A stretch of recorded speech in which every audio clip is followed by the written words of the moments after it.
بسم الله الرحمن الرحيم.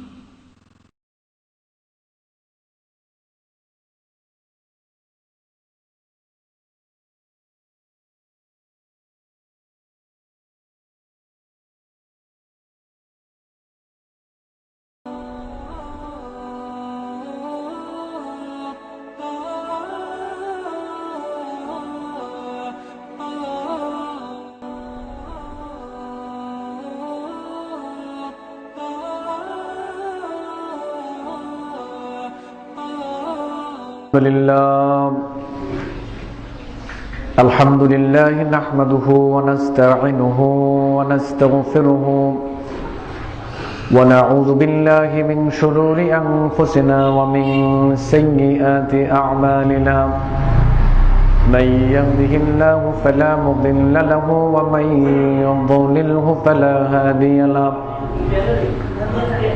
وأشهد أن لا إله إلا الله وحده لا شريك له وأشهد أن محمدا عبده ورسوله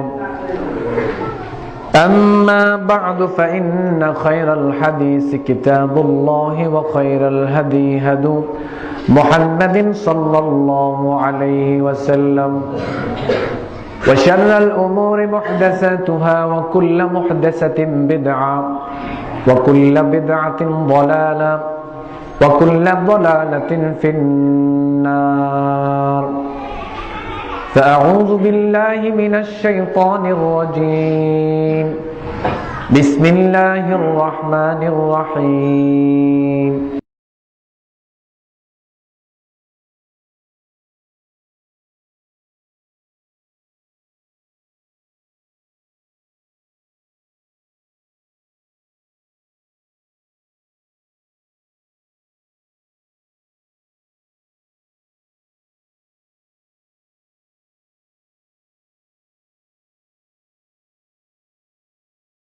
على بيت زوجها وولدها ومسؤولة عن رعيتها أما بعد শুকরিয়া আদায় করছি সেই মহান আল্লাহ সুবহানাহু ওয়া তাআলার জন্য যিনি আমাদেরকে সর্বশ্রেষ্ঠ নবী বিশ্ব নবী মুহাম্মদুর রাসূলুল্লাহ সাল্লাল্লাহু আলাইহি ওয়াসাল্লাম যে সঠিক পথ সঠিক দিন হেদায়েতের বাণী নিয়ে আমাদের কাছে এসেছেন আর ওই সঠিক বাণী সঠিক পথকে মেনে নেওয়ার মতো সত্য জিনিস পেলে ওইটাকে গ্রহণ করার মতো এবং সত্য জিনিস প্রচার করার মতো মন মানসিকতা যে মহান আল্লাহ সুবহানাহু ওয়া তাআলা আমাদেরকে দিয়েছেন এজন্য শুকরিয়া আদায় করছি আলহামদুলিল্লাহ। দরুদ এবং সালাম পেশ করছি আখির জামানার পয়গম্বর মুহাম্মদুর রাসূলুল্লাহ সাল্লাল্লাহু আলাইহি ওয়াসাল্লাম। আজকে বক্তব্যের বিষয় হচ্ছে বর্তমান যে পরিবেশ আমাদের মাঝে তৈরি হয়েছে একেবারে ব্যক্তি পর্যায় থেকে শুরু করে পারিবারিক পর্যায় থেকে শুরু করে সামাজিক পর্যায় থেকে শুরু করে রাষ্ট্রীয় পর্যায় পর্যন্ত যে সিচুয়েশন আমাদের মধ্যে চলছে এই সিচুয়েশনকে মোকাবেলা করার জন্য এখন সবচেয়ে বেশি প্রয়োজন হচ্ছে পারিবারিক সচেতনতা। আজকে বক্তব্যের বিষয় হবে আজকে বক্তব্য দেব ইনশাআল্লাহ বর্তমান সময়ে সবচেয়ে বেশি প্রয়োজন পারিবারিক সচেতনতা। এ ব্যাপারে আজকে আলোচনা হবে ইনশাআল্লাহ। কিন্তু জাতির উদ্দেশ্যে কয়েকটা কথা প্রাথমিক অবস্থায় বলতে হচ্ছে। আজকে ধর্ম প্রচারের ক্ষেত্রে এবং ধর্ম মানার ক্ষেত্রে জেনারেল শিক্ষিত যে মানুষগুলো রয়েছে বা যারা পলিটিক্স করেন বা করেন না সাধারণ যে মানুষগুলো রয়েছে এই সমস্ত মানুষগুলো ধর্ম প্রচারের ক্ষেত্রে বা ধর্ম মানার ক্ষেত্রে এতটা বাধা নয়। ধর্ম প্রচারের ক্ষেত্রে সবচেয়ে বড় বাধা হচ্ছে আমাদের মতো দাড়ি টুপিওয়ালা মানুষ, আমাদের মতো পায়জামা পাঞ্জাবি জুব্বা পাগড়ি রোমাল এই পরিধান, এই ড্রেসওয়ালা মানুষটাই হচ্ছে সঠিক ধর্ম প্রচারের ক্ষেত্রে বাধা, এবং সাধারণ জনগণ, জেনারেল শিক্ষিত মানুষগুলো সঠিক ধর্ম মানবে, ওই মানার ক্ষেত্রে আমাদের মতো মানুষই হচ্ছে সবচেয়ে বড় বাধা। যার দরুন এদেশের এক শ্রেণীর আলেম, যাদেরকে আমরা আলেম হিসেবে চিনি, জানি না আল্লাহ সুবহানাহু ওয়া তাআলার কাছে ওই সমস্ত মানুষগুলো আলেম হিসেবে গৃহীত কিনা, এটা আল্লাহই ভালো জানে। কিন্তু আমরা আলেম হিসেবে তাদেরকে সম্মান দিয়ে কথা বলছি, সম্মান রেখেই কথা বলছি, যে আমাদের মুখে দাড়ি টুপি, এই ইসলামিক লেবাস নিয়ে আমরা সেই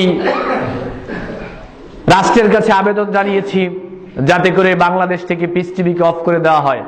অত্যন্ত দুঃখ লাগে এই কারণে যে আমরা ইসলামিক ড্রেস নিয়ে আমাদের দাড়ি টুপি পায়জামা পাঞ্জাবি রুমাল পাগড়ি জুব্বা এগুলো পরিধান করে আমাদের বলার কথা ছিল রাষ্ট্রের কাছে, জিটিভি বন্ধ করা হোক, স্টার জলসা বন্ধ করা হোক, সিরিয়াল বন্ধ করা হোক, ম্যাক্স টেলিভিশন বন্ধ করা হোক। আমাদের দাবি হওয়ার কথা ছিল এইটা, কিন্তু ওই দাবিটা আমরা কোনোদিন করি নাই। উল্টো এখন আমরা দাবি জানাচ্ছি পিস টিভিকে অফ করে দেওয়ার জন্য। এটা মুসলিম বাংলার জন্য, এই স্বাধীনতার সার্বভৌমত্ব, এই স্বাধীন দেশে মুসলিম 90% মুসলিম বাংলাদেশে থাকার পরেও এটা মুসলমানদের জন্য অত্যন্ত দুঃখজনক একটা ব্যাপার। যেই চ্যানেলের মাধ্যমে সারা পৃথিবীতে মানুষ সঠিক জিনিস অন্বেষণ করছে, সঠিক জিনিস পেলে মানার মতো মন মানসিকতা তৈরি হচ্ছে, সঠিক জিনিস মানুষ সেখান থেকে নিচ্ছে, এই টেলিভিশন বন্ধের জন্য দাবি জানানো হয়েছে আমাদের আজকের এই বাংলাদেশ থেকে, যাতে করে এটা অফ করে দেওয়া হয়। তা আমি ওনাদেরকে লক্ষ্য করে সম্মান রেখে যে কথাটা বলতে চাচ্ছি সেটা হচ্ছে, পিস টিভির মাধ্যমে সত্যি যদি জনগণের মধ্যে সঠিক জিনিস প্রচার করা হয়, পিস টিভিতে যারা আলোচনা করেন সত্যি যদি ওনারা মানুষের মধ্যে হক কথা প্রচার করেন, পৃথিবীর সমস্ত শক্তি একত্রিত হলেও পিস টিভি বন্ধ করা সম্ভব নয়। যদি সত্য জিনিস এটার মাধ্যমে প্রচার হয়, পৃথিবীর কোন শক্তি এটা বন্ধ করতে পারবে না। যদি বন্ধ হয়েও যায় তাহলে আমাদেরকে একটা জিনিস মনে রাখতে হবে, যদি বন্ধ হয়েও যায় তারপরে আমাদেরকে মনে রাখতে হবে হক জিনিস প্রতিষ্ঠা করার দায়িত্বটা আল্লাহর। কুল জাআল হাক্কু ওয়া যাহাকাল বাতিল ইন্নাল বাতিলা কানা যাহুকা। আল্লাহ সুবহানাহু ওয়া তাআলা বলেছেন, সত্য জিনিস যখন চলে আসে তখন মিথ্যা জিনিস আর টিকে না। লিউহিক্কাল হাক্কা ওয়া ইউবতিলাল বাতিলা। আল্লাহ রাব্বুল আলামিন বলেছেন, সত্যকে আমি সত্যের মতো করে প্রতিষ্ঠিত করব, মিথ্যাকে আমি মিথ্যার মতো করে নির্মূল করব। সত্যি যদি পিস টিভির মাধ্যমে সত্য জিনিস প্রচার করা হয় তাহলে এটা কখনোই নির্মূল করা সম্ভব নয়। যদি পিস টিভির নির্মূল করা সম্ভব হয়ে যায় তাহলে বাংলাদেশ কেন গোটা পৃথিবী থেকে হক জিনিস কখনো নির্মূল হবে না। মাদ্রাসা যদি বন্ধ করে দেওয়া হয়, মসজিদ যদি বন্ধ করে দেওয়া হয়, ইসলামিক টেলিভিশন বন্ধ করে দেওয়া হয়, পিস টিভি বন্ধ করে দেওয়া হয়, সমস্ত কিছু যদি বন্ধ হয়েও যায়, পৃথিবীর কোন মানুষও যদি আল্লাহকে না ডাকে, হক জিনিস প্রতিষ্ঠিত হবেই, কারণ হক প্রতিষ্ঠা করার দায়িত্ব নিয়েছেন আল্লাহ। আর মিথ্যা জিনিস এটা নির্মূল হবেই। ব্যক্তি হিসেবে আপনি মিথ্যা, অথচ আপনার জনপ্রিয়তা অনেক। প্রতিষ্ঠান হিসেবে আপনি মিথ্যা, অথচ প্রতিষ্ঠানের জনপ্রিয়তা অনেক। আপনার জনপ্রিয়তা যতই হোক না কেন, পৃথিবীর সমস্ত মানুষ যদি মিথ্যা জিনিস মানে, মিথ্যা হিসেবে এটা একসময় নির্মূল হবে, কারণ মিথ্যাকে নির্মূল করার দায়িত্ব নিয়েছেন আল্লাহ সুবহানাহু ওয়া তাআলা। সুতরাং ওই সমস্ত দ্বীনী ভাইদের প্রতি আহ্বান জানাচ্ছি, আপনারা পিস টিভি বন্ধের আবেদন জানিয়েছেন, এই পিস টিভি দ্বারা মানুষ জনগণ সচেতন হচ্ছে, উপকৃত হচ্ছে, তাওহীদের জ্ঞানটা মানুষ পাচ্ছে, শিরক কি জিনিস বুঝতে পারছে, কুফর কি জিনিস বুঝতে পারছে। কোটি কোটি জনতা হচ্ছে এই পিস টিভির। উদাত্ত আহ্বান জানাবো আপনাদেরকে, আমরা অন্ধ অনুসরণ না করে, অন্ধ না হয়ে আমরাও সচেতন হয়ে আসুন, সত্যকে জানার চেষ্টা করি, সত্যকে বোঝার চেষ্টা করি। আল্লাহ সুবহানাহু ওয়া তাআলা আমাদের সবাইকে তৌফিক দান করুন, আমরা বলি আমিন। রাষ্ট্রশক্তির কাছে আমার আবেদন থাকবে, যদিও রাষ্ট্রশক্তি একটা সুন্দর কথা বলেছে, কমপ্লেন দেওয়া হয়েছে পিস টিভিতে যারা আলোচনা করে এটা জঙ্গিদের চ্যানেল। তো এই আবেদনের বিপক্ষে আবার ওনারা বলেছেন যে আমরা এটা ইনকোয়ারি করব। আসলে কি এটা জঙ্গিদের চ্যানেল কিনা, জঙ্গিরা এখানে আলোচনা করে কিনা আমরা ইনকোয়ারি করে দেখব। ধন্যবাদ জানাচ্ছি এই কথাটার জন্য। আমরাও চাই এটা ইনকোয়ারি করা হোক, ইনকোয়ারি করে দেখা হোক আসলে কি এখানে জঙ্গি আছে কিনা, জঙ্গিবাদ। কারণ আমাদের বিশ্বাস, আমরা বিশ্বাস করি, মনে প্রাণে লালন পালন করি। আমরা মানুষের সামনে এটা বলতেও চাই যে কখনোই ইসলাম জঙ্গিবাদ সমর্থন করে না। যদি কেউ ইসলামের নাম দিয়ে কেউ জঙ্গিবাদ করে, আমরাও বলবো সেটাও ইসলাম সমর্থন করে না। সেই রাস্তা থেকে আমাদেরকে ফিরে আসতে হবে। এজন্য আমরাও রাষ্ট্রশক্তির কাছে আবেদন জানাচ্ছি, আপনারাও ওনাদের কথাগুলোকে একেবারে মেনে না নিয়ে আপনাদের প্রতি আমরা আহ্বান জানাচ্ছি, আপনারা ইনকোয়ারি করুন, এটা গবেষণা করুন, এটাকে যাচাই বাছাই করে দেখুন আসলে কি তারা যে কমপ্লেন দিয়েছে কমপ্লেনটা সত্যি কিনা। আমরা আপনাদের প্রতি আহ্বান জানাচ্ছি, পিস টিভি নিয়ে আপনারা একটু গবেষণা করে যাচাই বাছাই করে তারপরে একটা সিদ্ধান্ত নেওয়ার জন্য আমরা আপনাদের প্রতি আহ্বান জানাচ্ছি। আমাদের সবার আহ্বান কি এটা না? আমাদের সবার আহ্বান এটা। আল্লাহ সুবহানাহু ওয়া তাআলা আমাদেরকে দ্বীনের সঠিক বুঝ দান করুন, আমরা বলি আমিন। সম্মানিত উপস্থিতি, এখন আমাদের যেই পরিবেশ, এই পরিবেশের মধ্যে আমি একটা জিনিস খেয়াল করে দেখলাম, বিগত প্রোগ্রামে আমি বলেছি যে জাতির মানুষের ঈমানটা মরে গেছে, আমাদের ঈমানটা মরে গেছে। দেখতে আমরা শুধুমাত্র লেবাসদারি একজন ঈমানওয়ালা মানুষ, আসলে ভিতরে ঈমান নাই। মুসনাদ আহমদে এসেছে উমামা রাদিয়াল্লাহু তাআলা আনহা থেকে বর্ণিত, আন্না রাজুলান সাআলা রাসূলুল্লাহ সাল্লাল্লাহু আলাইহি ওয়াসাল্লাম, এক ব্যক্তি জিজ্ঞেস করলো, হে আল্লাহর নবী, আমার ভিতরে ঈমান আছে কিনা আমি এটা কিভাবে বুঝবো?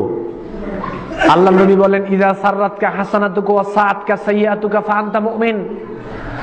কোন ভালো কাজ করার পরে যদি তোমার মনে আনন্দ আসে, তোমার ভালো লাগে ভালো কাজ করার পরে, এটা ঈমানের নিদর্শন, তাহলে বুঝবে তোমার ভিতরে ঈমান আছে। আর কোন অন্যায় কাজ হয়ে যাওয়ার পরে দিনের পর দিন চলে যায়, সপ্তাহের পর সপ্তাহ চলে যায়, মাসের পর মাস চলে যায়, আপনার দ্বারা ভালো কাজ হয় না, আপনি শুধু অন্যায় কাজ করেই যাচ্ছেন, কিন্তু আপনার ভিতরে অনুশোচনা জাগ্রত হয় না, উপলব্ধি জাগ্রত হয় না যে আমি পাপ কাজ করছি। এই অনুশোচনা যদি আপনার ভিতরে জাগ্রত না হয়, আল্লাহর নবী বলেছেন আপনার ভিতরে ঈমানটা মারা গেছে। লেবাসদারি ঈমান আছে, দাড়ি আছে, টুপি আছে, আমার মতো সুন্দর জামা আছে, কিন্তু ভিতরে যে ঈমানটা এটা মারা গেছে। অন্যায় হয়ে যাওয়ার পরে যদি অনুশোচনা জাগ্রত না হয়, অন্যায় করার পরে যদি আপনার উপলব্ধি শক্তি জাগ্রত না হয় যে আমার কাজটা ঠিক হয় নাই, আমি দিনের পর দিন এই পাপ কাজটা করছি, দিনের পর দিন এই ফরজ বিধান ত্যাগ করছি, এই অনুশোচনা যদি আপনার ভিতরে না আসে, তাহলে বুঝতে হবে ভিতরে ঈমান নষ্ট হয়ে গেছে। মুসলিম শরীফের মধ্যে আসছে, সকালবেলা হাদিসটা দেখলাম, ইন্না নাজিদু ফি আনফুসিনা মা ইয়াতাআযামু আহাদুন আইয়াতাকাল্লামা বিহি। সাহাবায়ে কেরাম আল্লাহর নবীকে বলল যে আল্লাহর রাসূল, আমাদের মনে এমন কথা সংকল্প, মনের ভিতরে এমন কথা উদয় হয়, চিন্তা আসে, যেটা মানুষের সাথে শেয়ার করাটাকে লজ্জাকর মনে হয়। এই কথাটা মনে আসলো, আরেকজনকে কি করে বলি, এই উপলব্ধি জাগ্রত হয়। আল্লাহ নবী বলেন, আওয়াকাত ওয়াজাতুমুহু, সত্যি কি এরকম মনে উদয় হয়? বলল যে হে আল্লাহ নবী, সত্যি আমাদের মনে এরকম আসে। আল্লাহ রাসূল বলেন, যাকা সারিহুল ঈমান, এটা ঈমানের নিদর্শন। সুবহানাল্লাহ। তোমার ভিতরে ঈমান আছে, আপনার ভিতরে ঈমান আছে কিনা এটা আপনি বুঝবেন। সারা রাত ব্যাপী আপনি গল্প গুজব করেন আগামীকাল সকালে কার জমি অন্যায়ভাবে দখল করবেন, সারা রাত ব্যাপী আপনি ঘরে বসে পরিকল্পনা করেন আগামীকাল কার প্রতি জুলুম করবেন, সারা রাত ব্যাপী আপনি ঘরে বসে পরিকল্পনা করেন আগামীকাল কোন মেয়ের ক্ষতি করবেন, কাকে ইফটিচিং করবেন, কাকে ধর্ষণ করবেন, সারা রাত ব্যাপী আপনি পাপ কাজের সলা পরামর্শ করেন, আর সকালবেলা একসাথে হয়ে ওইগুলো শেয়ার করেন, আবার বলছেন ভিতরে ঈমান আছে। আল্লাহ নবী বলছে ঈমান মরে গেছে। সাহাবায়ে কেরাম বলছে ভিতরে এমন কথা উদয় হয়, এটা মানুষের সামনে বলবো বা কারোর সাথে শেয়ার করব, এই চিন্তা আসলে খারাপ লাগে। আল্লাহ নবী বলছেন এটা ঈমানের নিদর্শন। ভিতরে খারাপ চিন্তা আসে, এটা আবার সকালবেলা আপনি বলেন কিভাবে? ভিতরে খারাপ চিন্তা আসে, এটা আরেকজনের সাথে শেয়ার করেন কিভাবে? অন্যায়ের কথা, পাপ কাজ, মনের অন্যায় চিন্তা অন্য কারোর সাথে যদি আপনি শেয়ার করেন, বুঝতে হবে ভিতরে ঈমান মারা গেছে।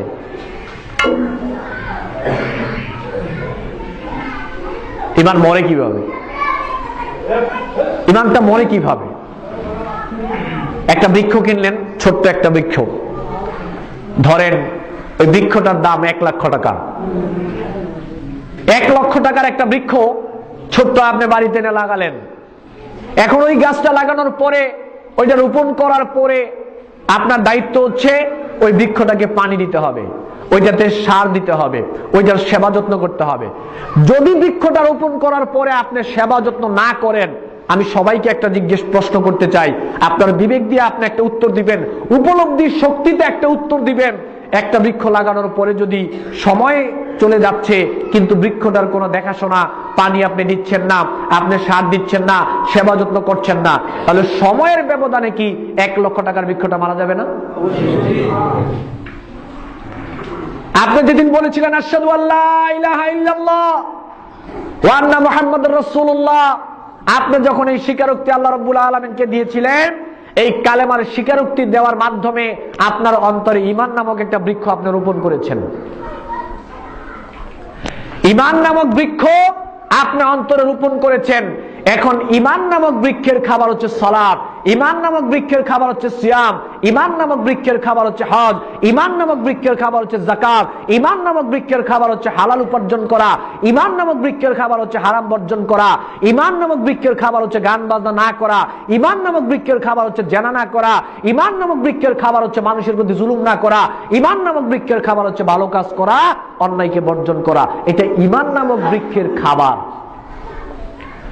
এখন ঈমান নামক বৃক্ষ ভিতরে রোপণ করার পরে আপনি যদি ঈমান নামক বৃক্ষের খাবার না দেন, ভালো কাজ না করেন, অন্যায় কাজ করেই যাচ্ছেন, তাহলে কাঁঠাল বৃক্ষের মতো, ওই বৃক্ষটার মতো 1 লক্ষ টাকার বৃক্ষ যেমনি ভাবে সময়ের ব্যবধানে মারা গিয়েছে, আপনার ঈমান নামক বৃক্ষটাকে যদি আপনি খাবার না দেন, ঈমান নামক বৃক্ষটাকে যদি আপনি শেষ না দেন, তাহলে সময় শেষের ব্যবধানে কি ঈমান নামক বৃক্ষটা মারা যাবে না?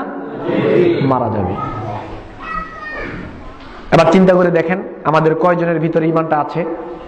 আপনি তো মনে করছেন কালেমার ঘোষণা দিয়েছি, কালেমার ঘোষণা দেওয়ার পরে আসলে যে ঈমান নামক বৃক্ষটা আছে কিনা এটা একটু ভেবে দেখার ব্যাপার।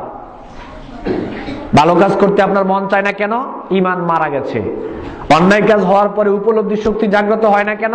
আপনার ঈমান মারা গেছে।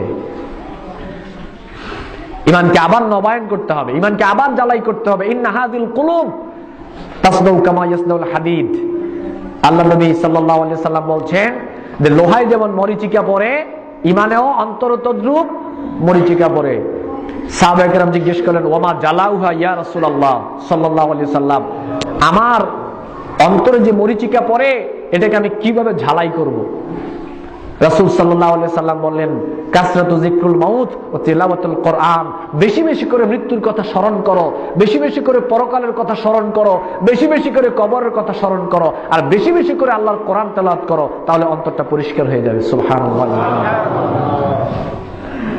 এজন্য আমি বলি যে আমাদের যাদের দুনিয়ার প্রতি আমরা বেশি লোভনীয় হয়ে পড়েছি, পরকালের কথা আমাদের যাদের মনে পড়ে না, আমাদের ভিতরে যাদের পরকালের ভয় আসে না, আমাদেরকে 2টা কাজ করতে হবে। 2টা কাজের একটা কাজ হচ্ছে, ইবনে মাজার মধ্যে আসছে, আল্লাহ নবী বলছেন যে কুল্লা নাহাইনাকুম আন জিয়ারাতিল কুবুর। ইসলামের প্রাথমিক যুগে কবর জিয়ারত করা নিষিদ্ধ ছিল, আল্লাহ নবী নিষেধ করেছেন। এর পরবর্তীতে আবার বলেছেন ফাজুরুহা, এখন তোমরা কবর জিয়ারত করো। কেন? মানুষ কবর জিয়ারত করতে গিয়ে কবর পূজা করত, এজন্য কবর জিয়ারত নিষিদ্ধ ছিল। পরবর্তী প্রজন্মে, পরবর্তী সময়ে এসে আল্লাহ নবী বললেন ফাজুরুহা, এখন তোমরা কবর জিয়ারত করো। কেন? ফাইন্নাহা তুজাহিদু ফিদ দুনিয়া ওয়া তুযাক্কিরুল আখিরা। এদেশের একেবারে রাষ্ট্রীয় পর্যায় থেকে শুরু করে নিম্ন পর্যায়ের মানুষ পর্যন্ত আমরা বেশিরভাগ মানুষ কবর জিয়ারতের উদ্দেশ্য সম্পর্কে আমরা জানি না। কবর জিয়ারতের কি উদ্দেশ্য এটা আমরা জানি না। মানুষ মনে করে কবর জিয়ারতের উদ্দেশ্য জীবিত মৃত ব্যক্তি, যেহেতু মৃত ব্যক্তি কবরে আছে টার্গেটটা মৃত ব্যক্তি। কবর জিয়ারতের টার্গেট মৃত ব্যক্তি নয়, কবর জিয়ারতের টার্গেট জীবিত ব্যক্তি। কবরের কাছে গিয়ে দোয়া করলে দোয়া কবুল হবে এটা ঠিক নয়। আপনার পিতামাতা মারা গিয়েছে, বন্ধু বান্ধব মারা গিয়েছে, আত্মীয় স্বজন মারা গিয়েছে, আপনি ওই ব্যক্তির জন্য কবরের কাছে গিয়ে দোয়া করলে দোয়া কবুল হবে এটা ঠিক নয়। পৃথিবীর যে কোনো প্রান্তে থেকে দোয়া করলে দোয়া কবুল হওয়ার সম্ভাবনা রয়েছে। কিন্তু কবরের কাছে যাবেন কেন? কবরের কাছে যাওয়ার টার্গেট আপনি, মৃত ব্যক্তি নয়। কবরের কাছে যাওয়ার টার্গেট আমি, জীবিত ব্যক্তি, মৃত ব্যক্তি নয়। আল্লাহ নবী বলছে তোমরা বেশি কবর জিয়ারত করবে। কেন?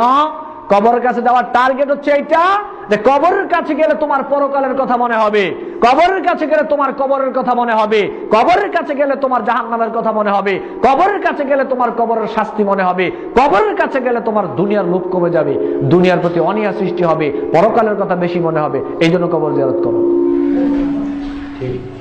কবর জিয়ারতের টার্গেট আমরা, জীবিতরা। যারা দুনিয়ার প্রতি বেশি লোভনীয় হয়ে পড়েছি আমরা কবর জিয়ারত করার চেষ্টা করব, কবরের কাছে যাব। কবরের কাছে গেলে পরকালের কথা মনে হবে। আর আরেকটা কাজ করবেন, সে কাজটা হচ্ছে রোগী দেখতে যাবেন হসপিটালে, বিশেষ করে পঙ্গু হসপিটালে যাবেন। রোগী দেখা সুন্নাহ। রোগীকে দেখলে যখন দেখবেন যে হাত নাই, পা নাই, কান নাই, চোখ নাই, ওই রোগীটার দিকে তাকালে আপনার মনটা একটু নরম হবে,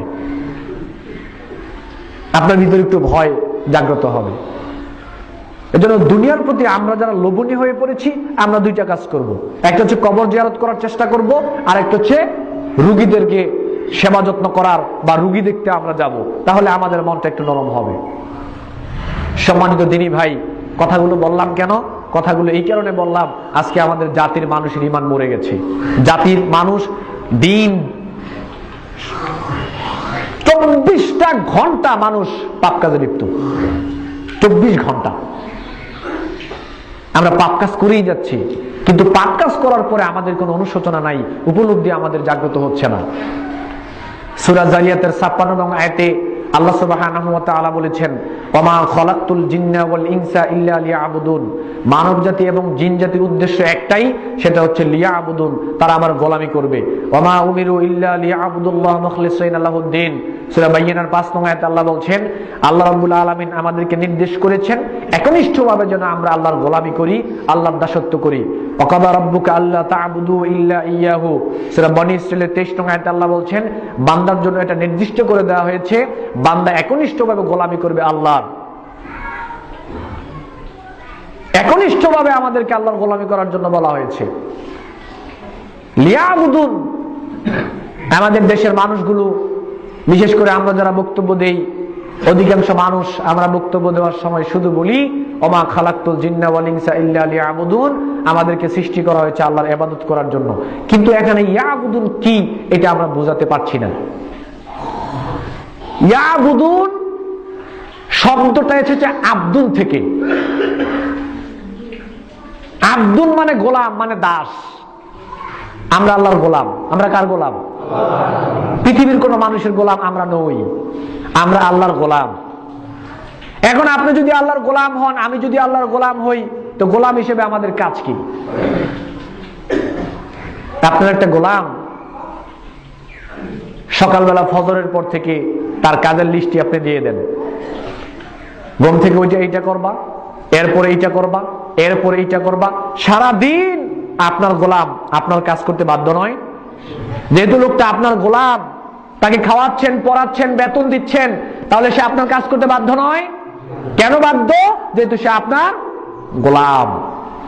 তো যে আল্লাহ আমাদেরকে সৃষ্টি করেছেন, লালন পালন করছেন, রিজিক দিচ্ছেন, সমস্ত কিছু যে আল্লাহ করছেন, আবার ফিরেও যেতে হবে আল্লাহর কাছে, আমরা সে আল্লাহর গোলাম, তাহলে আমাদেরকে গোলাম হিসেবে আল্লাহর কথা মতো চলতে হবে না? এবার চিন্তা করেন তো আমরা কয়জনে আল্লাহর গোলাম আছি? আবার চিন্তা করেন যে আমরা কয়জনে আল্লাহর গোলাম, আল্লাহর কয়টা আদেশ দৈনিক মানছি, আল্লাহর কয়টা আদেশ দৈনিক অমান্য করছি। এবার আপনি নিজেকে একটু গোলামের কাতারে দাঁড় করান যে আমি আল্লাহর গোলাম।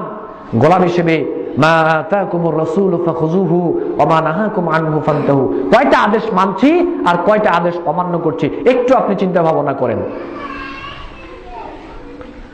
আপনার গোলাম যদি আপনার কথা মতো না চলে, আপনার গোলাম যদি আপনার কথা মতো না চলে, তাকে গোলাম হিসেবে রাখবেন?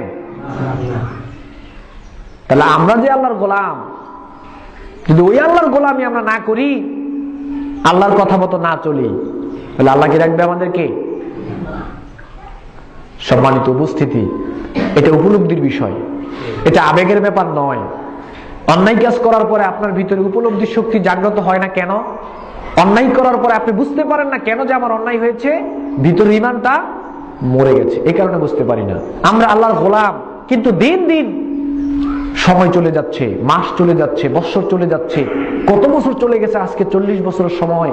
40 বছরের ভিতরে 40 বছর সময় কতটুকু সময় আল্লাহর গোলামি করতে পেরেছি, আল্লাহর কয়টা আদেশ মেনেছি, কয়টা আদেশ লঙ্ঘন করেছি, এগুলো একটু উপলব্ধির ব্যাপার। বর্তমান যে পরিবেশ আমাদের মধ্যে এখন চলছে, এই পরিবেশকে মোকাবেলা করার জন্য ইমানি শক্তি ছাড়া সম্ভব নয়। ইমানি শক্তি যদি আপনার না থাকে, এই পরিবেশে আপনি টিকে থাকতে পারবেন না, কারণ চারদিক দিয়ে শুধু পাপাচার। মুসলিম শরীফের মধ্যে আল্লাহ নবী বলছেন, বাদিরু বিল আমালি ফাসাতাকুনা ফিতানাম, বেশি বেশি করে ভালো কাজের প্রতিযোগিতা করো। কেন? কাতিতাইল লাইলিল মুসলিম, আলো এসে যেমনি ভাবে অন্ধকারকে গ্রাস করে, ফিতনা ফাসাদ পাপাচার এসে ভালো কাজকে গ্রাস করবে, ঈমান আমলকে গ্রাস করবে, দ্বীন ইসলামকে গ্রাস করবে। আলো আসার পরে যেমনি অন্ধকার খুঁজে পাওয়া যায় না, আবার অন্ধকার আসার পরে যেমনি ভাবে আলো খুঁজে পাওয়া যায় না, পাপাচার এত ব্যাপক হারে প্রকাশ পাবে, ভালো মানুষ খুঁজে পাওয়া যাবে না। আশরাফুন নবী সাল্লাল্লাহু আলাইহি ওয়াসাল্লাম আলা উতুমিন মিন ইতামিল মাদিনা, বুখারী শরীফে আসছে যে আল্লাহর নবী মদিনার একটা উঁচু জায়গায় দাঁড়ালেন, দাঁড়িয়ে বললেন, হাল তারাউনা মা আরা, আমি যা দেখতে পাচ্ছি তা কি তোমরা দেখতে পাচ্ছ? সাহাবায়ে কেরাম বলল, ক্বালু লা, আমরা দেখতে পাচ্ছি না। আল্লাহর নবী বললেন, ফাইন্নী আরাল ফিতানা তাকাউ খিলালা বুয়ুতিকুম কাওয়াকিল কাতরিব, আমি দেখতে পাচ্ছি তোমাদের মধ্যে, তোমাদের ঘরের চূড়ায় যেমনি ভাবে বৃষ্টির ফোঁটা পড়ে, বৃষ্টির ফোঁটার নেই তোমাদের মধ্যে ফিতনা ফাসাদ পাপাচার প্রকাশিত হচ্ছে, আমি নবী দেখতে পাচ্ছি। আল্লাহর নবী কথাটা বলেছেন 1450 বছর পূর্বে, ওই সময় থেকে শুধু পাপাচার বেড়েই আছে, এখনো চলছে। তাহলে 1450 বছর আগে যদি বৃষ্টির ফোঁটা নেই পাপাচার প্রকাশিত হয়, এখন কিসের নেই হবে? এটা তো শুধু চলমান, চলছেই। ইল্লা আল্লাযী বা'দা শাররু মিনহু হাত্তা তালকা রাব্বাকুম সামি'তু মিন নাবিয়িকুম সাল্লাল্লাহু আলাইহি ওয়াসাল্লাম। বুখারী শরীফের আবু দারদা রাদিয়াল্লাহু তাআলা আনহু বলেন যে আমি আল্লাহর নবী থেকে বলতে শুনেছি, এই পাপাচার দিন দিন বাড়বেই। একটা যুগের পরবর্তী যুগটা আরো খারাপ হবে, এর পরের যুগটা আরো খারাপ হবে, একেবারে তোমাদের রবের সাথে সাক্ষাৎ করার আগ পর্যন্ত এটা চলতেই থাকবে। তাহলে ইমানি শক্তি ছাড়া পাপাচারের মোকাবেলা করা সম্ভব নয়। لا تقوم الساعة حتى يمر الرجل بقبر الرجل فيقول يا ليتني مكانه। বুখারী শরীফে আসছে, পাপাচার প্রকাশিত হওয়ার পরে মানুষ অতিষ্ঠ হয়ে যাবে, সে দুনিয়ায় বেঁচে থাকতে তার ভালো লাগবে না, দুনিয়ায় অবস্থান করতে তার আর ভালো লাগবে না। সে কবরের পাশ দিয়ে যাবে আর কবরওয়ালাকে বলবে, ইয়া লাইতানি মাকানাহু, হায় আফসোস, আমি যদি আজকে তোমার জায়গায় থাকতাম তাহলে আমার জন্য ভালো হতো। মানে দুনিয়াটা তার কাছে এত বিরক্তিকর মনে হবে, দুনিয়াতে থাকতে তার আর ভালো লাগবে না। তখন কবরওয়ালাকে লক্ষ্য করে বলবে, আজকে যদি আমি তোমার জায়গায় থাকতাম তাহলে ভালোই হতো। এত পাপাচার ফিতনা ফাসাদ প্রকাশিত হবে। ইয়াতি আলান নাসি জামানুন আস-সাবিরু ফীহিম আলা দীনিহি কাল কাবিদি আলাল জামরি।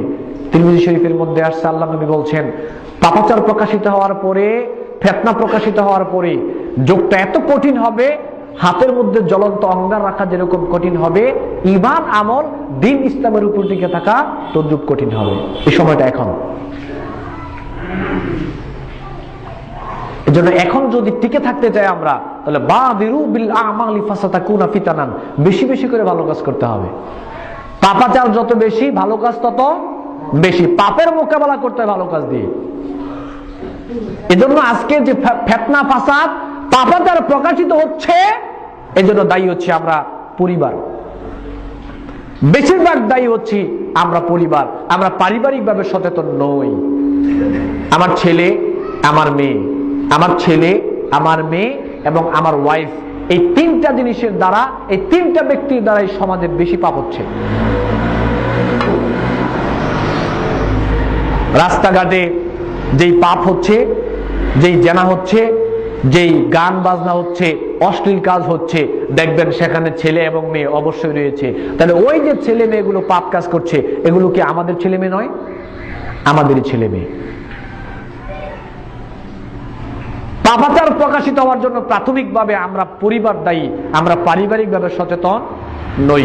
অথচ আল্লাহ সুবহানাহু ওয়া তাআলা বলেছেন সূরা আত-তাহরিমের 6 নং আয়াতে, ইয়া আইয়ুহাল্লাযীনা আমানু কু আনফুসাকুম ওয়া আহলিকুম নারা, হে ঈমানদার সম্প্রদায়, তোমরা নিজেরা জাহান্নামের আগুন থেকে বাঁচার চেষ্টা করো আর পরিবারের লোকদেরকেও জাহান্নামের আগুন থেকে বাঁচানোর চেষ্টা করো।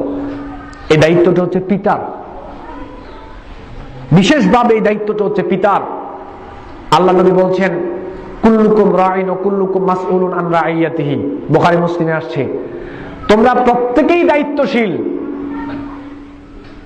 প্রত্যেকে দায়িত্বশীল মানে আপনি একটা কলেজের প্রিন্সিপাল, এই কলেজের দায়িত্বশীল আপনি, কলেজের দায়িত্ব সম্পর্কে আপনাকে জিজ্ঞেস করা হবে। আপনি একটা দোকানের ম্যানেজার, এই দায়িত্ব আপনার, এই দোকানে সম্পর্কে আপনাকে জিজ্ঞেস করা হবে।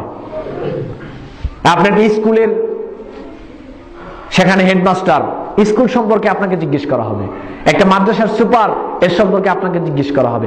যে যেখানেই রয়েছেন সেখানেই আপনি দায়িত্বশীল, ওই দায়িত্ব সম্পর্কে আপনাকে জিজ্ঞেস করা হবে, আমাকে জিজ্ঞেস করা হবে। এরপরে আল্লাহ নবী বলছেন, ওয়াল আমিরু রাঈন, আমির নেতা দায়িত্বশীল, ওয়া মাসউলুন আন রাইয়াতিহি, অধীনস্থ যারা ওনার এই সম্পর্কে তাকে জিজ্ঞেস করা হবে। রাষ্ট্রপ্রধান রাষ্ট্র সম্পর্কে জিজ্ঞাসিত হবে, এমপি ওনার এরিয়া সম্পর্কে জিজ্ঞাসিত হবে, উপজেলা চেয়ারম্যান ওনার এরিয়া সম্পর্কে জিজ্ঞাসিত হবে, চেয়ারম্যান সাহেব ওনার এরিয়া সম্পর্কে জিজ্ঞাসিত হবে, খতিব সাহেব মসজিদ সম্পর্কে জিজ্ঞাসিত হবে, ইমাম সাহেব মসজিদ সম্পর্কে জিজ্ঞাসিত হবে। আর রাজুলুর রাঈন মাসউলুন আন রাইয়াতিহি, এরপরে আল্লাহ নবী বিশেষভাবে বলেছেন, একটা ব্যক্তি হচ্ছে তার পরিবারের দায়িত্বশীল, এই সম্পর্কে তাকে জিজ্ঞেস করা হবে। মানে বাপ, বাপ না থাকলে বড় ভাই। ওয়াল মারাতু রাইয়াতুন আলা বাইতি যাওজিহা ওয়া ওয়ালাদিহা, একটা স্ত্রী তার স্বামীর সংসারে দায়িত্বশীল, একটা স্ত্রী তার সন্তান ছেলে মেয়ের সব দায়িত্বশীল। ওয়া মাসউলাতুন আন রাইয়াতিহি, এই দায়িত্ব সম্পর্কে অবশ্যই স্ত্রীকে জিজ্ঞেস করা হবে, জবাব দিতেই হবে। আজকে আমাদের ছেলে মেয়েগুলো পাপের পথে চলে গিয়েছে শুধুমাত্র আমাদের গার্জিয়ানের কারণে। আমরা গার্জিয়ানরা আমাদের ছেলে মেয়ের সম্পর্কে সচেতন নই। আমরা গার্জিয়ানরা যদি আমাদের ছেলে মেয়েদের সম্পর্কে সচেতন থাকতাম, তাহলে সমাজের মধ্যে এত পাপ কাজ হয় না। এজন্য এখন সবচেয়ে বেশি প্রয়োজন পারিবারিক সচেতনতা। পারিবারিক সচেতনতা ছাড়া এখন আপনি সমাজ টিকাতে পারবেন না, রাষ্ট্র টিকাতে পারবেন না। কারণ আমাদের রাষ্ট্রের বেশিরভাগ মানুষই ইসলাম সম্পর্কে সঠিক জ্ঞান নাই। এজন্য আপনাদেরকে সচেতন হতে হবে। যারা ইসলাম সম্পর্কে জানেন, জানার চেষ্টা করেন, বুঝেন, আপনাদেরকেই সচেতন হতে হবে। আমরা পারিবারিকভাবে যদি সবাই সচেতন হয়ে যাই, তাহলে কি সমাজের পাপ কাজ অনেক কমে যাবে না? অনেক কমে যাবে। এজন্য পারিবারিক সচেতনতার জন্য পিতা এবং মাতাকে সর্বপ্রথম একটা কাজ করতে হবে। এই কাজটা হচ্ছে আপনি সন্তানকে কোরআন শিক্ষা দিবেন আগে। আমি অনেক গবেষণা করে দেখেছি যে ছেলেমেয়েরা পাপ করে কেন। আমি অনেক চিন্তা ভাবনা করে দেখেছি আসলেই একটা ছেলে মেয়ে এইভাবে পাপ কাজে লিপ্ত হয় কেন। যেটা পশুর করার কথা ছিল, এটা মানুষ করে কিভাবে? যেটা পশুর করার কথা ছিল, ওই যে রাস্তাঘাটে জানা হয়, এটা তো পশুর কাজ। পশু রাস্তাঘাটে জানা করবে, তাদের কোনো লাজ লজ্জা শরম নাই। আমি চিন্তা করে দেখলাম এটা মানুষ করে কিভাবে। মানুষ করার কারণ আছে। মানুষ করার কারণ হলো, একটা মানুষের ভিতরে মনুষ্যত্ববোধ, একটা মানুষের ভিতরে আদর্শবোধ, একটা মানুষের ভিতরে লজ্জা, একটা মানুষের ভিতরে নৈতিকতা, একটা মানুষের ভিতরে চরিত্র, একটা মানুষের ভিতরে মূল্যবোধ, এগুলো জাগ্রত হওয়ার জন্য কোরআন লাগবে। কোরআন ছাড়া একটা মানুষের ভিতরে কখনো এগুলো জাগ্রত হতে পারে না। কারণ শিক্ষার উদ্দেশ্য হচ্ছে মানুষকে মানুষ হিসেবে তৈরি করা। এটা শিক্ষার উদ্দেশ্য। এখন আমরা যে শিক্ষা অর্জন করছি, এই শিক্ষার দ্বারা একজন মানুষ হিসেবে তৈরি হবে, তার ভিতরে মনুষ্যত্ববোধ জাগ্রত হবে, ওই জিনিসটা তো আমাদের শিক্ষা ব্যবস্থায় নাই। কোরআনের শিক্ষা যদি না থাকে, এই কোরআনের শিক্ষা ছাড়া আপনার ভিতরে মনুষ্যত্ববোধ জাগ্রত হতে পারে না। মনুষ্যত্ববোধ মানে হচ্ছে আল্লাহর ভয়। আল্লাহর ভয় ভিতরে জাগ্রত হওয়ার জন্য কোরআন ছাড়া বিকল্প রাস্তা নাই। ফিজিক্স পড়ার পরে আপনার ভিতরে আল্লাহর ভয় জাগ্রত হবে না। কেমিস্ট্রি পড়ার পরে, কম্পিউটার পড়ার পরে, ইংলিশ পড়ার পরে, বাংলা পড়ার পরে, গণিত পড়ার পরে, এগুলো পড়লে তো মানুষের মনে আল্লাহর ভয় জাগ্রত হবে না। পরকাল কি জিনিস মানুষ জানবে না। আর যার ভিতরে পরকালের ভয় থাকবে না, যার ভিতরে আল্লাহর ভয় থাকবে না, সে পশুর মতো আচরণ করতে তার কোনো দ্বিধাবোধই হবে না। তার ভিতরে তো পরকালের ভয় নাই। আর অন্তরে পরকালের ভয় তৈরি করতে হলে অবশ্যই কোরআন লাগবে। তাই বলে কি আমি আপনাকে এটা বলছি না যে আপনার ছেলেকে এখনই আলেম বানাতে হবে। আলেম বানাতে পারলে আলহামদুলিল্লাহ ভালো, কিন্তু আপনার যদি নিয়ত না থাকে, আপনার সন্তানকে আপনি জেনারেল লাইনে পড়ালেখা করান, কোনো সমস্যা নেই। আপনার সন্তানকে আপনি ডাক্তার বানান, আপনার সন্তানকে আপনি এই জজ বানান, আপনার সন্তানকে ভাইস চ্যান্সেলর বানান, আপনার সন্তানকে আপনি সেনাবাহিনীতে পড়ান, আপনার সন্তানকে আপনি নৌবাহিনীতে পাঠান, কোনো সমস্যা নেই। কিন্তু আপনাকে একটা বিষয় খেয়াল রাখতে হবে, পড়ালেখা করাচ্ছেন ঠিক, কিন্তু আপনাকে একটা বিষয় খেয়াল রাখতে হবে। যেমন মনে করেন, একটা উদাহরণ নেন, রাত্রিবেলায় একটা ট্রাক, মালবাহী একটা ট্রাক যাচ্ছে, রাস্তায় আটকানো হলো। আটকানোর পরে বললো যে এদিক দিয়ে ট্রাক যাবে না, রাস্তা চিকন, ট্রাক এদিক দিয়ে যাবে না। তো বললো যে ভাই, সাধারণ দরিদ্র মানুষ, মালগুলো ডেলিভারি দিলে টাকা পয়সা দিবে, আমার সকালে আমার ছেলে মেয়ে পড়ালেখা করবে, পরীক্ষার ফিস দিতে হবে, খাবার দাবার বাড়িতে নিতে হবে, বাড়িতে খাবার দাবার নেই, আমাকে একটু জায়গা দিয়ে দেন। বললো যে না, এটা তো রাস্তা চিকন, এদিক দিয়ে ট্রাক যাবে না। পাশের জন বললো 500 টাকা দিয়ে দাও। তো ড্রাইভার পকেট থেকে বের করে 500 টাকা দিল। 500 টাকা দেওয়ার পরে কিভাবে যেন রাস্তাটা বড় হয়ে গেল। আগে ছিল রাস্তাটা চিকন, 500 টাকা দেওয়ার পর রাস্তাটা হুট করে বড় হয়ে গেল। এই ছেলেটাও কিন্তু কারো না কারো ছেলে, এই ছেলেটাও কিন্তু মাস্টার ডিগ্রি পড়ালেখা করেছে। তাহলে মাস্টার ডিগ্রি পড়ালেখা করার পরে একটা মানুষ দরিদ্র মানুষের মনে আঘাত করতে পারে। সে কত বিনয় সহকারে বলেছে আগামীকালকে আমার ছেলে মেয়ের পরীক্ষার ফিস দিতে হবে, আমার বাড়িতে বাজার নেই, কত কষ্ট করে বলেছে। আপনি কতটুকু নিষ্ঠুর হলে আপনার ভিতরে আল্লাহর ভয় নাই, কতটুকু পাষাণ হলে আপনি ওই দরিদ্র মানুষের কাছ থেকে 500 টাকার বিনিময়ে আপনি রাস্তা ছেড়ে দিলেন। তাহলে বোঝা যাচ্ছে আপনি এমন শিক্ষা অর্জন করেছেন যে শিক্ষাটা আপনার ভিতরে মনুষ্যত্ববোধ দিতে পারে নাই, মানবতাবোধ দিতে পারে নাই, সর্বোপরি আপনার ভিতরে আল্লাহর ভয় ঢুকাতে পারে নাই। আল্লাহর ভয় ঢুকলে আপনি কাজটা করতে পারতেন না। আপনার ছেলেকে আপনি জজ বানান, কেউ তো নিষেধ করে নাই। আপনার ছেলেকে আপনি জজ বানান, কিন্তু এমন জজ ছেলেকে বানিয়ে লাভ কি হবে? যদি আপনার ছেলে জজ হওয়ার পরে টাকার বিনিময়ে কলমটা উল্টো চলে, যদি আপনার ছেলে ব্যারিস্টার হওয়ার পরে টাকার কারণে কলমটা উল্টো চলে, যদি টাকার বিনিময়ে কলম উল্টো চলে, যদি টাকার বিনিময়ে আল্লাহর ভয় ভিতরে না আসে, যদি টাকার বিনিময়ে পরকালের ভয় মন থেকে চলে যায়, তাহলে ছেলের সন্তানকে এইরকম জজ, এইরকম ম্যাজিস্ট্রেট, এইরকম ব্যারিস্টার এগুলো বানিয়ে উল্টো আরো দেখা যাবে আপনার সন্তানের পরকালটা নষ্ট হয়ে যাবে। আপনার সন্তানের পরকাল নষ্ট হয়ে যাবে কেন? জজ বানালেন ভালো কথা, কিন্তু এমন জজ হিসেবে আপনি তৈরি করতে পারলেন না, এমন ম্যাজিস্ট্রেট, এমন ব্যারিস্টার তৈরি করতে পারলেন না যে ম্যাজিস্ট্রেট হবে যেখানে পৃথিবীর যে কোনো প্রান্তেই থাকবে। আপনার ছেলে পৃথিবীর যে কোনো প্রান্তে থাকবে, সেখানেই সে আল্লাহকে ভয় করে কাজ করবে, সেখানেই সে ভয় করে কাজ করবে।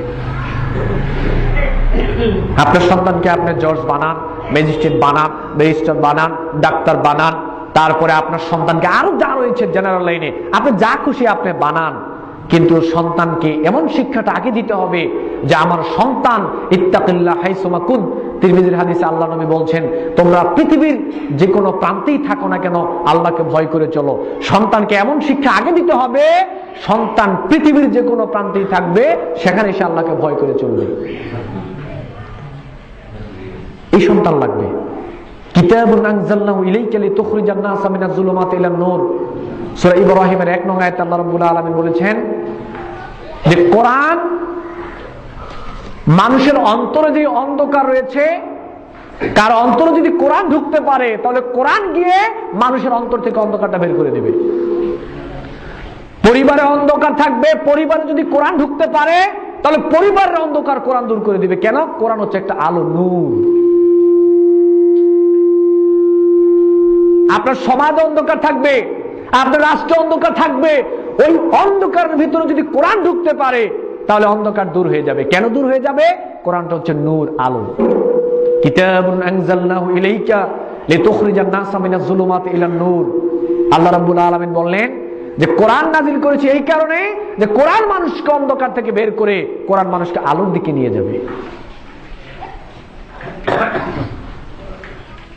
তো কোরআনের শিক্ষা যদি ভিতরে না থাকে তাহলে ভিতরটা তো আলোকিত হবে না। আর যার ভিতরে আলোকিত হবে না তার ভিতরে তো কখনোই আল্লাহর ভয় আসতে পারে না। আর আল্লাহর ভয় যার ভিতরে থাকবে না ওই মানুষটা যে কোনো কিছু করতে পারে।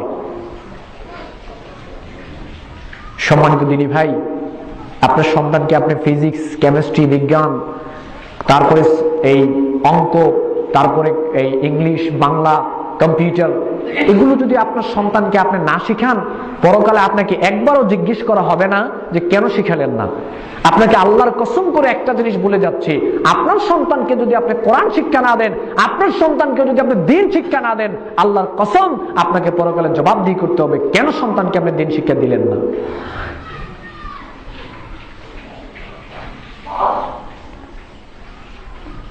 এজন্য সন্তানকে আপনি যেখানেই পড়ান, আগের সন্তানকে আপনি কোরআন শিক্ষা দিবেন। কোরআন শিক্ষা দেওয়ার মাধ্যমে কোরআন একদিকে সন্তান কোরআন শিখবে, ভিতরে আল্লাহর ভয় তৈরি হবে, পাশাপাশি আপনি জেনারেল লাইনের সন্তানকে পড়ান, কোনো সমস্যা নাই। তাহলে পারিবারিকভাবে সচেতনতার জন্য আহ্বান জানাচ্ছি প্রথমেই, সেটা হচ্ছে গোটা জাতির মানুষকে, পরিবারকে সচেতন হয়ে আগে সন্তানকে কোরআন হাদিসের শিক্ষা দিতে হবে। দেওয়ার পরে আপনি সন্তানকে অন্য লাইনে পড়ালেখা করান। আল্লাহ আমাদের তৌফিক দান করুন, আমরা বলি আমিন। পারিবারিকভাবে দ্বিতীয় সচেতনতা, একটা ছেলে মেয়ে পাপ কাজ করার কারণ হচ্ছে বর্তমান সমাজের বেশিরভাগ ছেলে মেয়ে তারা সালাতের ধার ধারে না। আজান হচ্ছে, রাস্তাঘাট, দোকানপাটে বসে, পার্কে বসে ছেলে মেয়ে অবাধে জানা করছে। আজান হচ্ছে, একটা ছেলে মেয়েও সেখানে সালাতের ধার ধারে না। সালাতের ধার ধারে না কেন? এর কারণ হচ্ছে বাপ হিসেবে আপনি নিজেও সালাত পড়েন না, স্ত্রী হিসেবে ওই ছেলের মাও পড়ে না, তো ছেলে পড়বে কেন? আপনি নিজেই তো পড়েন না। আপনি সালাত পড়লে না ছেলে সালাত পড়তো। দেখবেন মুরব্বী মানুষ সালাত পড়ে, কিন্তু মুরব্বীর সাথে মুরব্বীর একটা নাতিও আছে, সেও পড়ে। কেন? মুরব্বী সালাত আদায় করে। মুরব্বী সালাত আদায় করার মানে মুরব্বীর ছেলেকে সালাত আদায় করতেই হবে। আর মুরব্বীর ছেলে সালাত আদায় করার মানে 6 বছরের নাতিও করতে হবে। না আপনি করেন, আপনি ছেলে করবে কেন? ওয়ামুর আহলাকা বিস-সালাতি ওয়াসতাবির আলাইহা।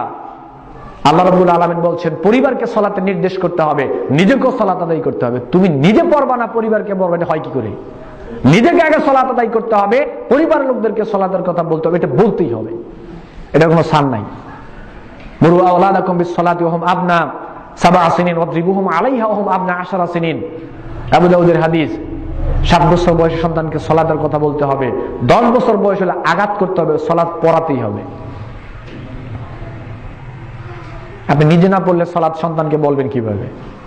সেদিন এক গার্জিয়ান বলল, আমাদের এক বড় ভাই দাড়ি রেখেছে, তো দাড়ি রাখার পরে সুন্দর ঢাকা থাকে, দাড়ি রেখেছে, তো ওনার চাচা, ওনার আব্বা, ওনার আরো যারা আছে কেউ দাড়ি রাখে না। পরে বললো, কি ব্যাপার, তুই কি আমাদের মান সম্মান নষ্ট করবি নাকি? বললো, কি হয়েছে? আমরা দাড়ি রাখি নাই, বাপ চাচা ভাইরা কেউ এখনো দাড়ি রাখি নাই, তুই পোলাবান মানুষ দাড়ি রাখলি কেন? ঠিকই তো, কথা তো ঠিক। তা আপনি নামাজ পড়েন না, ছেলে নামাজ পড়বে কেন? বাপ হিসেবে আগে আপনি দায়ী, আপনাকে আগে সালাত আদায় করতে হবে। আপনার দেখা দেখি সন্তান সালাত আদায় করবে। লোকমান ছেলেকে কি বলেছিল?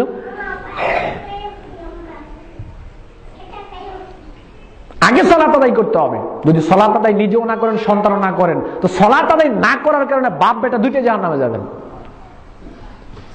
ইয়াসআলুনা আনিল মুজরিমিন মা সালাকাকুম ফি সাকার ক্বালু লাম নাকু মিনাল মুসাল্লিন ইলা আখিরিল আয়া। সূরা মুদ্দাসসিরের 43 নং আয়াতে আল্লাহ সুবহানাহু ওয়া তাআলা বলেছেন, পাপিষ্ঠ মানুষদেরকে জিজ্ঞেস করা হবে সাকার নামক জাহান্নামে কেন আসলা? তখন বলবে ক্বালু লাম নাকু মিনাল মুসাল্লিন, দুনিয়া থেকে মুসল্লি ছিলাম না। বাপ বেটা কেউ মুসল্লি না, বাপ বেটা দুইটাই জাহান্নামে, সালাত না পড়ার কারণে। ছেলে মেয়েগুলো অবাধে জানা করছে কেন? ছেলে মেয়েগুলো অবাধে পাপ কাজ করছে কেন? একটা ছেলে মেয়ে দিন রাত মোবাইলে কথা বলছে কেন? একটা ছেলে মেয়ে দিন রাত মোবাইলে সেখানে জানা করছে কেন? ওই ছেলের মধ্যে সলাত নাই, ওই ছেলের মেয়ের মধ্যে সলাত নাই।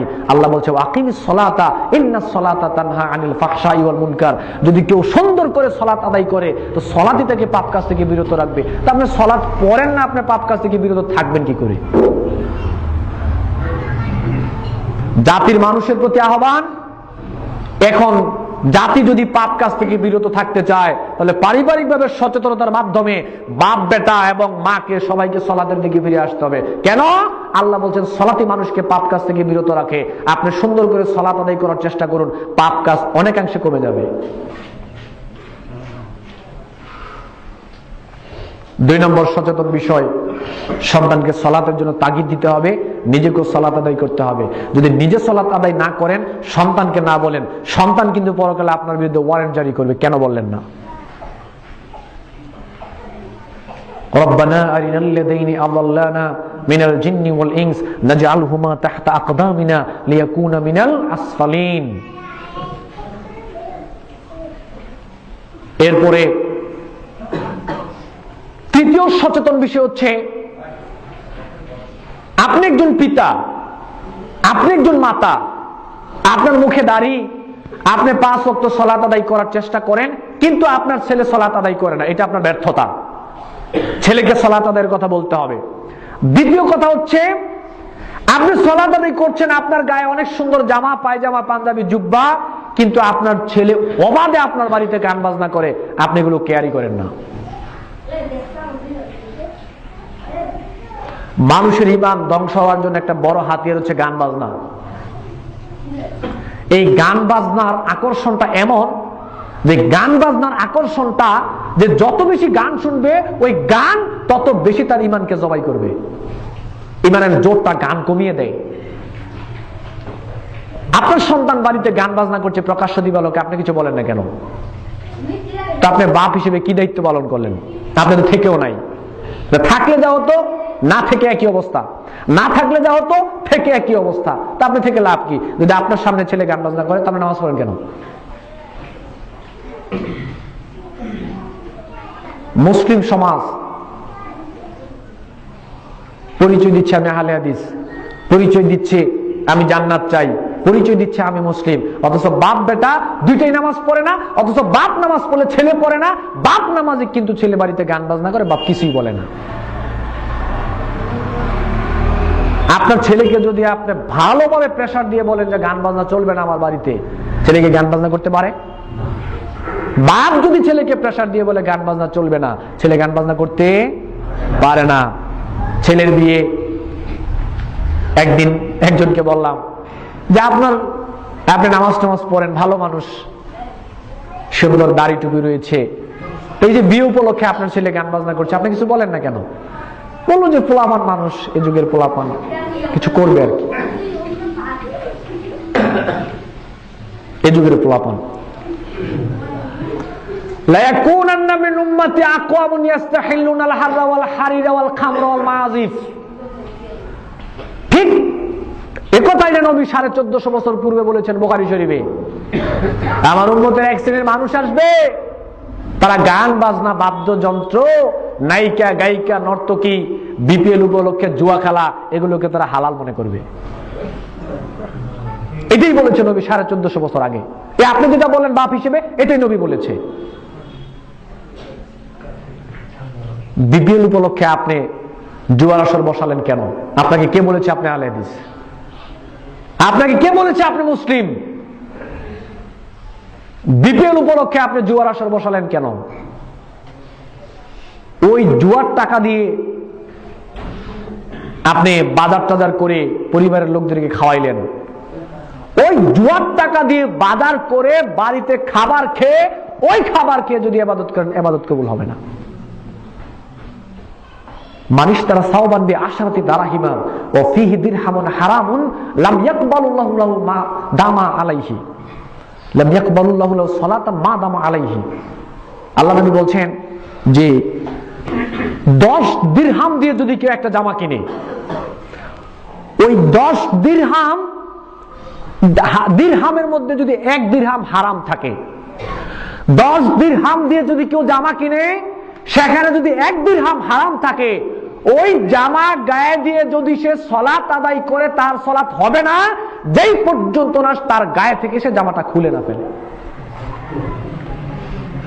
10 দিরহাম। জুয়ার টাকা দিয়ে আপনি কাপড় কিনেন, জুয়ার টাকা দিয়ে আপনি ছেলে মেয়ের পড়ালেখার খরচ বহন করেন, জুয়ার টাকা দিয়ে আপনি ছেলে মেয়েকে খাবার খাওয়ান, জুয়ার টাকা দিয়ে আপনি আপনার বাড়িতে ভরণ পোষণ করান। এই জুয়ার টাকা দিয়ে, এই হারাম টাকা দিয়ে উপার্জন করে, ইনকাম করে ওইটাকে ইবাদত করলে তো ইবাদত কবুল হয় না। ছেলে মেয়ের মুখে আপনি কিরকম বাপ, একটা নিষ্পাপ একটা ছেলে, একটা নিষ্পাপ একটা মেয়ে, 6-7 বছর বয়স, আপনি কিরকম একটা বাপ, আপনি কত নিম্ন শ্রেণীর, কত নিচুমনের একটা বাপ, আপনি একটা 6-7 বছরের একটা নিষ্পাপ মেয়েকে আপনি কিভাবে হারাম খাওয়াচ্ছেন? পিতা হিসেবে এটা উপলব্ধিতে আসা দরকার যে আমার 6-7 বছরের মেয়েটা নিষ্পাপ, সে কি ভুল করেছে, আমি কেন তাকে হারাম খাওয়াচ্ছি? ভিক্ষা করে আপনি ভাত খাওয়ান, আপনি জুয়ার টাকা দিয়ে ওই মেয়েকে খাওয়াচ্ছেন কেন, ছেলেকে খাওয়াচ্ছেন কেন, পড়াচ্ছেন কেন?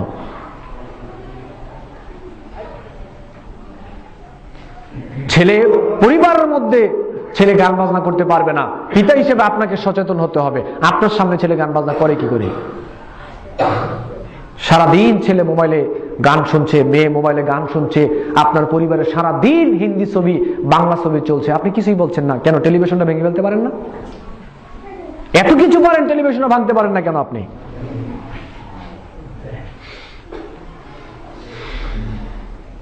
সম্মানিত উপস্থিতি, আপনাকে সচেতন হতে হবে। পরিবার, সমাজ, রাষ্ট্র টিকাতে হলে এখন আপনাকেই সচেতন হতে হবে। আপনার ছেলে মেয়ে যেন গান বাজনা করতে না পারে, আপনাকেই সচেতন হতে হবে। আপনার ছেলে সালাত আদায় করে না, এজন্য আমি দায়ী না। আপনার ছেলে সালাত আদায় করে না, এজন্য চেয়ারম্যান সাহেব দায়ী না। চেয়ারম্যান সাহেব কি নিষেধ করেছে আপনার ছেলেকে নামাজ না পড়ার জন্য? বলেন, সবাই নিষেধ করেছে? আপনার ছেলে নামাজ পড়েন, দায়ী আপনি।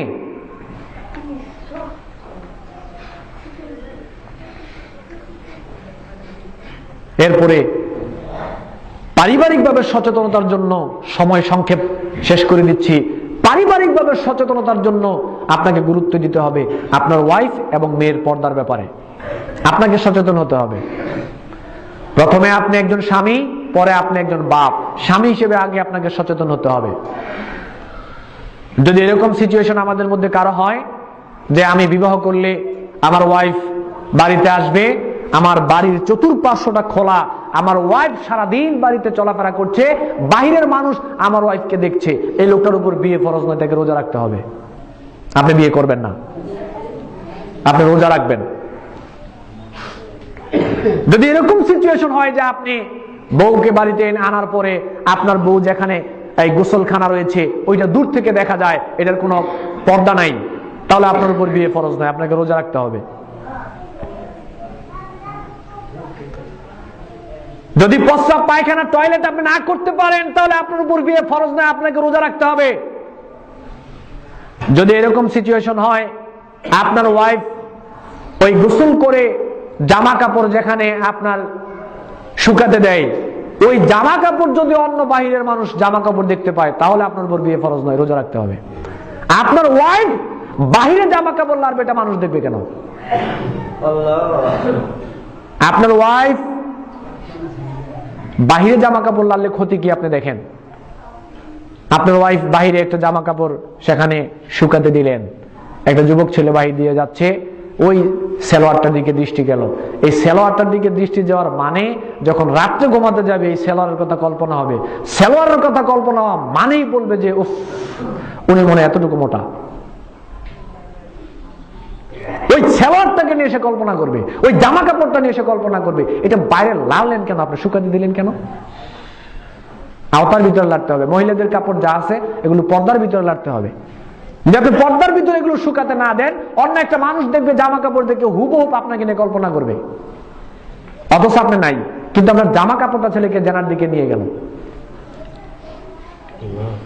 আড়ালে রাখতে হবে। ছেলে হোক, ওয়াইফ এবং মেয়ে উভয়ের কাপড়, মহিলাদের কাপড় আড়ালে রাখতে হবে, যাতে করে অন্য কোনো পুরুষ পরপুরুষ দেখতে না পায়। পারিবারিক ভাবে আপনাকে সচেতন হতে হবে। আপনার ওয়াইফকে পর্দা করার জন্য বাধ্য করতে হবে, যেহেতু আপনার স্বামী। আমি বুঝি না যে আমার ওয়াইফ তার পুরো সৌন্দর্যটাই স্বামী হিসেবে আমার জন্য। আমি দেখলাম যে ব্যতিক্রম, হুন্ডারের পিছনে ওয়াইফকে বসালো, ড্রাইভার মানে স্বামী, সে হুন্ডারে বসলো, পুরা শরীর মুখ সহকারে স্বামীর ঢাকা, কিন্তু যা খোলার সব দেখলাম পিছনে তার ওয়াইফের। পুরা স্বামীর সব ঢাকা, চোখ কিচ্ছু দেখা যায় না, পা তো দেখাই যায় না, হাত মোজা, মানে স্বামী কিচ্ছু দেখা যায় না। প্রচন্ড শীতের মধ্যে ওই ওয়াইফটা একটা পাতলা কাপড়ের জামা বলে হুন্ডারের পিছনে বসে আছে। পর্দা করার কথাকার করেটাকে,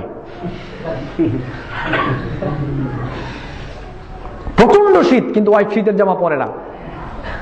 স্বামী কি কেন বিয়ে করলো বুঝতে পারছি না। আপনি বিয়ে করেছেন, আপনার বউ মানুষ দেখবে কেন? আর মানুষ দেখলে আপনার লাভ কি? কি লাভ আপনার? আপনি বলেন যে আমার ওয়াইফ মানুষ দেখলে বলবে উফ অমুকের ওয়াইফটা খুব সুন্দর, আরে অমুকের ওয়াইফ খুব সুন্দর না। এই মহিলাটাই তাকে জানার দিকে ধাবিত করলো, আপনি করলেন। আপনি স্বামী হিসেবে সচেতন স্বামী নন। আপনার স্ত্রী শুধুমাত্র আপনার জন্য হালাল, আপনার জন্য বৈধ, তার সমস্ত সৌন্দর্য। আজকে আমাদের সমাজে একটা সমস্যা হলো, স্বামী যখন বাড়িতে যায় তখন স্ত্রীরা ঘুমটা দেয়, যত পর্দা করা দরকার স্ত্রী স্বামীর সামনে করে, আর বাইরের কোনো মানুষ আসলে সেখানে গিয়ে আর পর্দার খবর নাই, রাস্তাঘাটে বের হলে কোনো পর্দার খবর নাই। অথচ স্বামীর সামনে আপনার রূপ লাবণ্য যত প্রকাশ করা দরকার সব স্বামীর সামনে করবেন, আর বাইরে গেলে সব ডেকে রাখবেন। এখন চলছে উল্টোটা। পাপ কাজ বাড়বে না কি করবে? আমি আমার বাসায় বলি ফেতনি।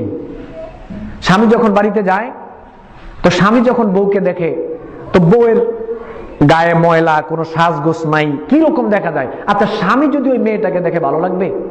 তো বাইরে গেলে স্বামী যখন অন্য একটা মেয়েকে দেখে তো স্বামীর তো ওইটাকে ভালো লাগবে, যেহেতু বাড়িতে গেলে আপনাকে ভালো লাগে না। কেন? আপনার তো রূপটা বললেন আপনি ওই ময়লা দিয়ে ঢেকে রেখেছেন। ইদা নাজারা ইলাইহি সাররাতহু, আপনি যখন স্ত্রীর দিকে তাকাবেন স্ত্রী আপনাকে সন্তুষ্ট করবে। তো সন্তুষ্ট করবে কিভাবে? আপনার যদি রূপ লাবণ্য সৌন্দর্য আপনি প্রকাশ না করেন। স্বামীর জন্য সব বৈধ, বাহিরের মানুষের জন্য সব হারাম। সব কি হারাম।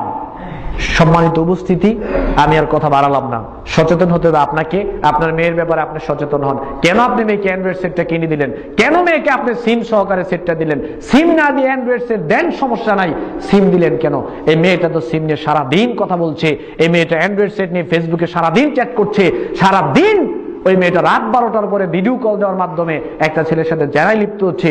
যদিও জানাটা সরাসরি না, কিন্তু ভিডিও কলটা এমন যে মনে হয় সব সরাসরি জানা চলছে। ভিডিও কল মানে এটা।